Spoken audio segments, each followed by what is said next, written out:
noite. A Ordem dos Advogados de São Tomé e Príncipe não se conforma com o estado atual da Justiça. Os lamentos do bastonário da Ordem dos Advogados voltaram a ser ouvidos na abertura da formação para advogados e estagiários da Ordem. A iniciativa visa promover a formação contínua aos profissionais da Justiça.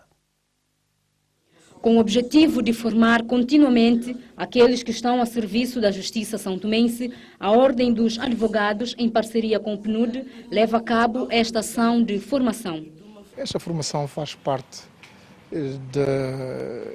das atividades da Ordem, no âmbito da formação, na medida em que um dos lemas da Ordem é exatamente pugnar pela formação, quer formação inicial, quer formação contínua, como condição para que o advogado esteja atualizado e exerça, portanto, o direito de defesa do cidadão em melhores condições possíveis. Uma ação que visa contribuir para a melhoria da justiça, embora a reforma não seja bem estruturada nas aplicações das leis e dos direitos do cidadão. Nós continuamos preocupados com a questão da reforma. Nós não nos conformamos com o estado atual das coisas. Nós achamos que o país deveria, portanto, conhecer, digamos, um quadro reformista que se preze. Segundo o bastonário da Ordem dos Advogados de São Tomé e Príncipe, é necessário que o processo judicial seja mais célere e chegue a todos. O acesso à justiça é um direito fundamental perante a Constituição. Nós ouvimos alguns discursos desfasados da realidade, na medida em que eles não refletem a necessidade de justiça que esse país tem. Esse país tem necessidade de ter a justiça. O cidadão não pode ficar na miragem de uma justiça, o cidadão não pode ter um acesso formal à justiça, que seria, portanto, ter acesso ao edifício, mas o cidadão está ávido de ter uma justiça atempadamente, uma justiça feita com cabeça, tronco e membro. Outra questão que será debatida durante a formação é o novo Código Penal que acaba de entrar em vigor. Esta ação de formação decorre no Palácio dos Congressos e terá duração de 3 dias. A televisão são tomense recebeu hoje novos equipamentos no âmbito da cooperação com a RTP. Uma câmara, um computador portátil e uma ilha de edição compõem um lote de materiais que vão servir para minimizar as carências nesta estação televisiva nacional. Trata-se de um conjunto completo de equipamentos de edição, um computador portátil e uma câmara. Um lote de materiais que vai melhorar as condições de trabalho dos técnicos da televisão são-tomense e também permitir uma melhor cobertura de informação a nível nacional. Sr. Ministro Secretário-Geral do Governo, Sr. Diretor da TVS, Sr. Diretor da RDP África, meus caros amigos, eu queria começar por agradecer a presença do Sr. Ministro nesta cerimónia. Para nós essa presença é um estímulo e interpretamos-la como o reconhecimento da excelente relação que une a TVS e a RTP, fruto de uma cooperação que temos desenvolvido nos últimos tempos. Eu queria, nesta ocasião, assegurar ao Sr. Ministro que a disposição da RTP é de continuar e aprofundar essa cooperação nos domínios da modernização técnica e da formação, entre outros, e queria que soubesse que pode sempre contar com o apoio da RTP e também ao seu diretor da TVS, dizer-lhe que pode contar com o apoio da RTP para transformarmos a televisão de São Tomé numa televisão ainda mais moderna, que seja o espelho de um país moderno, desenvolvido e democrático.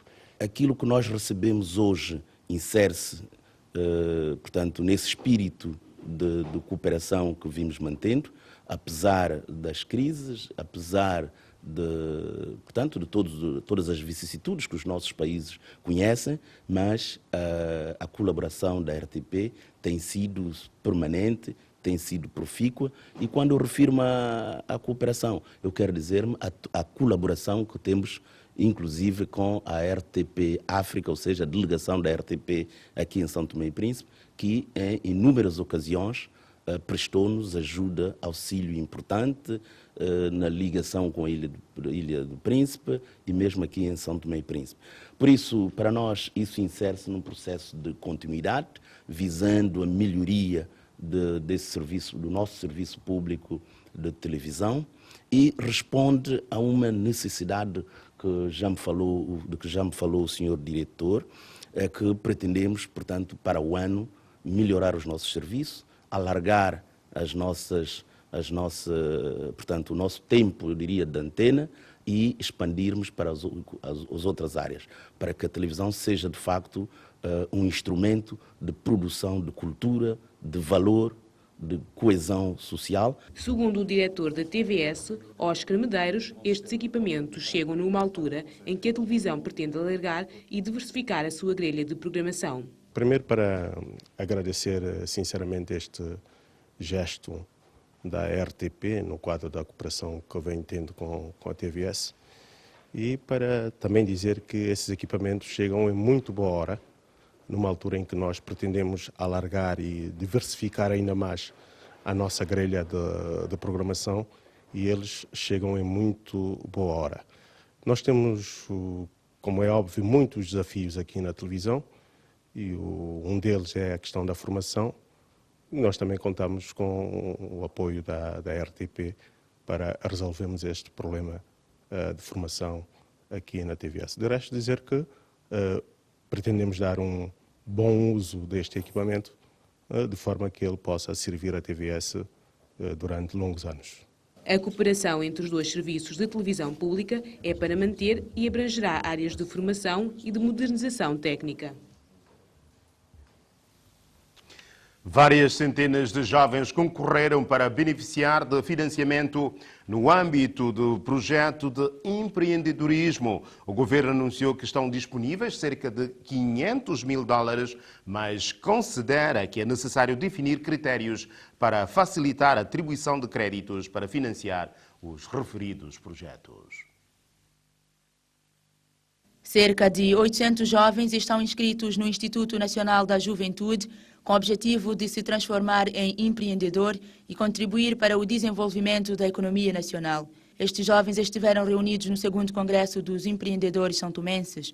Após este congresso, 2 eixos fundamentais foram criados, de forma a fazer com que os jovens empreendedores santomenses estejam preparados para elaborar os seus projetos, de forma a obter financiamento.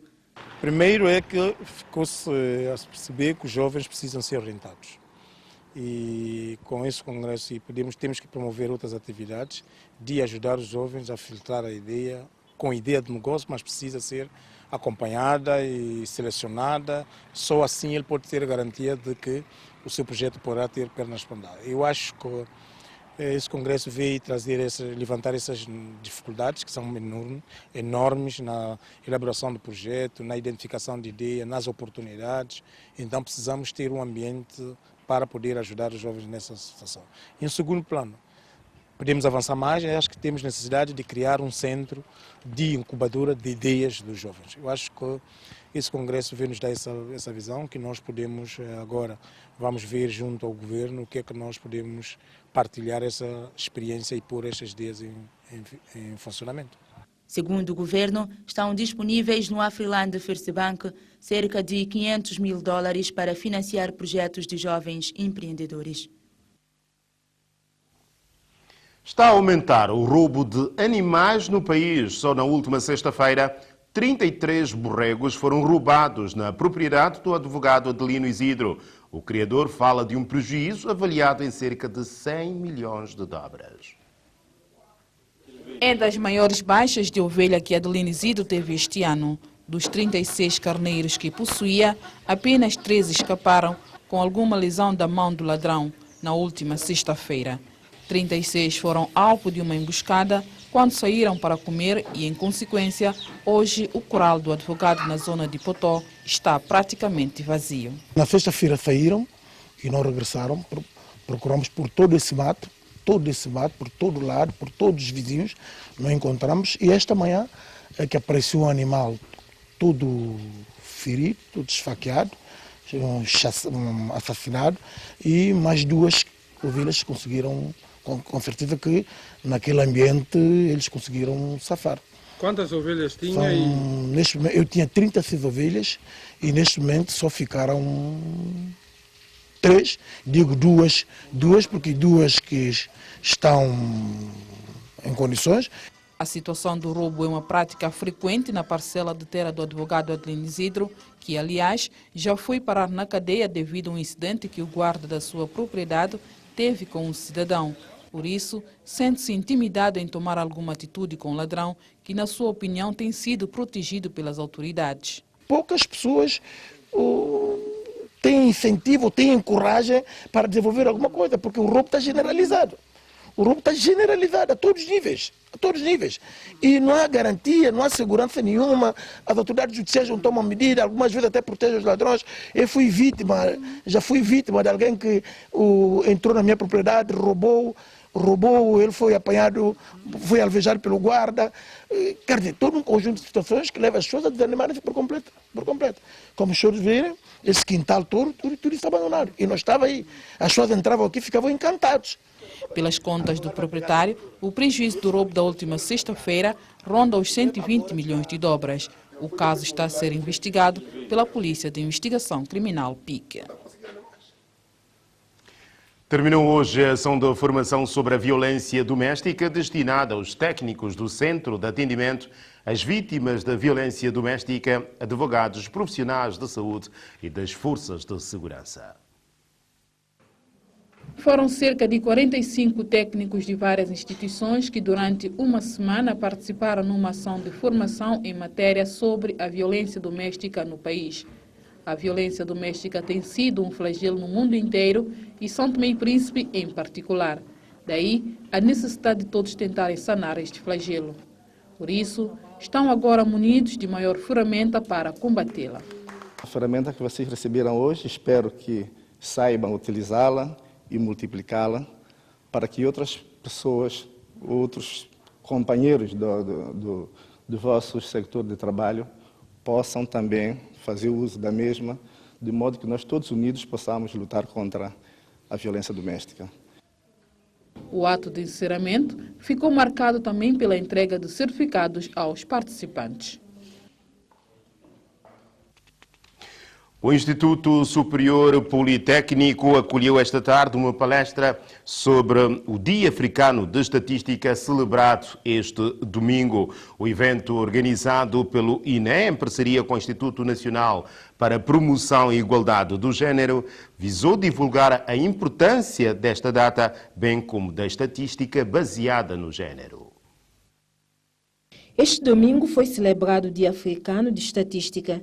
A data, criada em maio de 1990, visa sensibilizar a opinião pública sobre o importante papel desempenhado pela estatística em todos os aspectos da vida social e econômica no continente negro.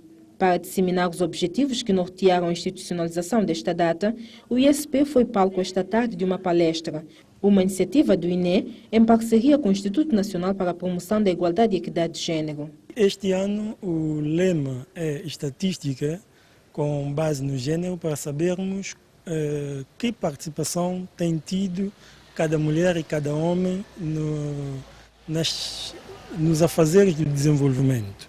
Portanto, como é da competência do Instituto elaborar plano e ver se nos planos, programas de desenvolvimento têm tomado em consideração as questões de gênero, por isso levou o Instituto a mobilizar-se para esta atividade. De sensibilizar na utilização dos dados estatísticos que são produzidos, a importância da informação estatística para o desenvolvimento socioeconômico. São Tomé e Príncipe ainda não produz estatística em gênero, mas o país já deu algum passo neste sentido. Demos o primeiro passo, que é a produção de estatística por sexo, a partir de desagregado por sexo.